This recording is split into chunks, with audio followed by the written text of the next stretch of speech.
ಅವರನ್ನು ಪಟ್ಟಿ ಬಿಡುಗಡೆ ಮಾಡಿದ್ದಾರೆ. ಆದರೆ ಹೇಳುವಾಗ ಒಂದು ಮಾತು ಹೇಳಿದ್ದಾರೆ, ಕಾನೂನುಬದ್ಧವಾಗಿ ಕ್ರಮಬದ್ಧವಾಗಿ ಅಂತ ಹೇಳಿದ್ದಾರೆ. ಆದರೆ 130/3 ಅದರಲ್ಲಿ 9 ಕುಂಟೆ ಅಂತ ಹೇಳಿದ್ದಾರೆ ನನ್ನ ಹೆಸರಲ್ಲಿ.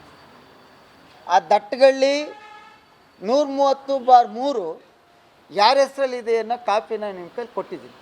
ಅದರಲ್ಲಿ ಇರೋದು ಎಕ್ಸ್ಟೆಂಟ್ ಎಷ್ಟು, ಅದು ಅನ್ಯಕ್ರಾಂತ ಆಗಿದೆ, ಕಮರ್ಷಿಯಲ್ ಅಲ್ನೇಷನ್ ಆಗಿದೆ, ಅದು ಭಾಳಷ್ಟು ಚರ್ಚೆ ಆಗಿದೆ, ಎಂಕ್ವೈರಿ ಆಗಿದೆ, ಅದರಲ್ಲಿ ಖರಾಬು ಇಲ್ಲ ಗೋಮಾಳು ಇಲ್ಲ ಅಂತ ತೀರ್ಮಾನ ಆಗಿದೆ. ಅದು ಯಾರ ಹೆಸರಲ್ಲಿದೆ? ಇದರಲ್ಲಿ 50-50 ಏನು ಬರುತ್ತೆ ನಂಗೆ ಗೊತ್ತಿಲ್ಲ. ನಾನು ಶಿಫಾರಸು ಮಾಡಿದ್ದೀನಿ ಅಂತ ಹೇಳಿದ್ದಾರೆ. ನನ್ನ ಶಿಫಾರಸ್ಸಿನ ಮೇಲೆ ನನ್ನ ಜನ ಸ್ವಲ್ಪ ಆರಾಮಾಗಿರಪ್ಪ ಅಂಥೇಳಿ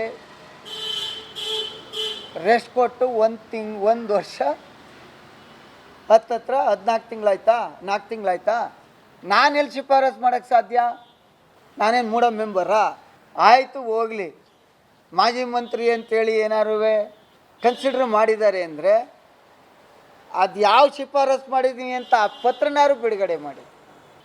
ಈ ಥರ ನೀವು ಒಬ್ಬ ನಗರಾಭಿವೃದ್ಧಿ ಸಚಿವರು ಜನರ ದಾರಿ ತಪ್ಪಿಸುವಂಥ ಕೆಲಸ ಮಾಡಿದ್ರೆ ಹೇಗೆ ಸಾಧ್ಯ?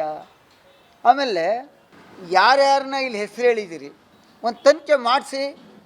ಯಾರ್ಯಾರು ದೂರವಾಣಿನಲ್ಲಿ ಮಾತಾಡಿದ್ದಾರೆ, ಯಾರ್ಯಾರು ಎಷ್ಟೆಷ್ಟು ಸತಿ ಪ್ರಾಧಿಕಾರಕ್ಕೆ ಹೋಗಿದ್ದಾರೆ, ಯಾರ್ಯಾರು ರೈತರ ಹತ್ರ ಭೂಮಿನ ಎಷ್ಟೆಷ್ಟನ್ನು ತಗೊಂಡಿದ್ದಾರೆ, ಎಷ್ಟೆಷ್ಟು ನಿವೇಶನಗಳನ್ನು ಮಾರಾಟ ಆಗಿದೆ, ಯಾರ್ಯಾರು ಅವರ ಸಂಬಂಧಿಕರುಗಳ ಹೆಸರಿನಲ್ಲಿ ನೋಂದಾವಣಿಯಾಗಿದೆ, ಮಾರಾಟ ಆಗಿದೆ, ಇದೆಲ್ಲವನ್ನು ಒಂದು ತನಿಖೆ ಮಾಡಿಸಿ ಈ ರಾಜ್ಯದ ಜನತೆಗೆ ಸ್ಪಷ್ಟತೆ ಗೊತ್ತಾಗಲಿ.